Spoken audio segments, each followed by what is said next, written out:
লালসার guideline অনুযায়ী প্রতি বছরের মতো এবছরও তৃতীয়তম ন্যাশনাল লোক আদালতের কাজ চলছে।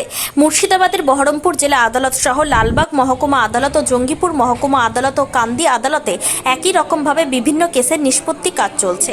বিভিন্ন রকম ঋণ খেলাপি এবং যে সকল মামলা সহজে মিটিয়ে নেওয়া যায় সেই সকল মামলা নিয়ে আজ শুনানি চলছে। এদিন সারা মুর্শিদাবাদ জেলার 11,682টি মামলা নিষ্পত্তির কাজ চলছে বলে জানালেন মুর্শিদাবাদ জেলা লোক আদালতের সচিব অদিতি ঘোষ। অন্যদিকে বার অ্যাসোসিয়েশনের সেক্রেটারি দেবাশিস রায় বললেন, বিভিন্ন ধরনের মামলা যেগুলি দিনের পর দিন জমে গিয়ে সাধারণ মানুষ নাজেহাল হচ্ছে এবং কোর্ট চত্বর ঘুরতে ঘুরতে বেহাল অবস্থা হয়ে দাঁড়িয়েছে, তারা এই লোক আদালতের মাধ্যমে বিভিন্ন মামলা নিষ্পত্তি হওয়ার কারণে মুখে হাসি নিয়ে বাড়ি ফিরতে পারছে। ন্যাশনাল লোক এটা আমাদের এবছরের তৃতীয় ন্যাশনাল জাতীয় লোক আদালত। মাঝে মাঝেই নয়, প্রত্যেক 3 মাস অন্তর আমাদের হয় এবং এ ব্যাপারে আমাদের নালসার যে গাইডলাইন সেই অনুযায়ী হয়। বছরে আমাদের 4টি লোক আদালত হয়, এরপরে আমাদের পরবর্তী ডিসেম্বর মাসে হবে।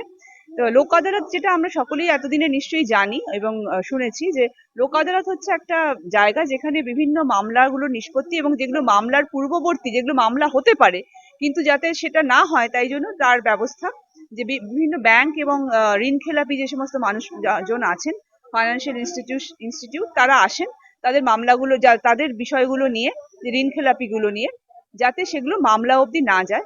এছাড়া যেগুলো বিভিন্ন কম্পাউন্ডেবল অফেন্স, মানে যেগুলো নিজেদের মধ্যে মিটিয়ে নেওয়া যায়, এরকম ধরনের ক্রিমিনাল মামলা, অন্যান্য কোর্টের যে সমস্ত মামলা, মোটর অ্যাক্সিডেন্ট ক্লেম কেস, এই সমস্ত মামলাগুলো এবং ইলেকট্রিসিটি যেগুলো ফাইন দিয়ে নিষ্পত্তি করা যেতে পারে, এই সমস্ত মামলাগুলো লোক আদালতে আমরা নিয়ে থাকি। যে বহরমপুর ডিস্ট্রিক্ট জাজেস কোর্টে প্রতি 3 মাস অন্তরই ন্যাশনাল লোক আদালত হয়। আজকেও সেই 3 মাসের কোটার মধ্যে আজকেও পড়েছে। আজকে ন্যাশনাল লোক আদালতে সব জাজেসরা হচ্ছে, মেম্বার জাজেসরা হচ্ছে আমাদের লেডি অ্যাডভোকেটরা, এবং প্রচুর লিটিগ্যান্টরা উপকৃত হচ্ছে এই ন্যাশনাল লোক আদালতে। অনেক কেস, বিশেষ করে ইলেকট্রিক, বিশেষ করে ইন্স্যুরেন্সের, বিশেষ করে এমবি কেসের, সব কেসে নিষ্পত্তি হচ্ছে খুব দ্রুত আকারে এবং লিটিগ্যান্ট পাবলিকের উপকৃত হচ্ছে স্বল্প ব্যয়। মানে অনেক কেসের পর কেস অনেকদিন ধরে ধামাচাপা চলছে। উকিলদেরকে ফিস দিয়ে দিতে হয়রান হয়ে গেছিল। আজ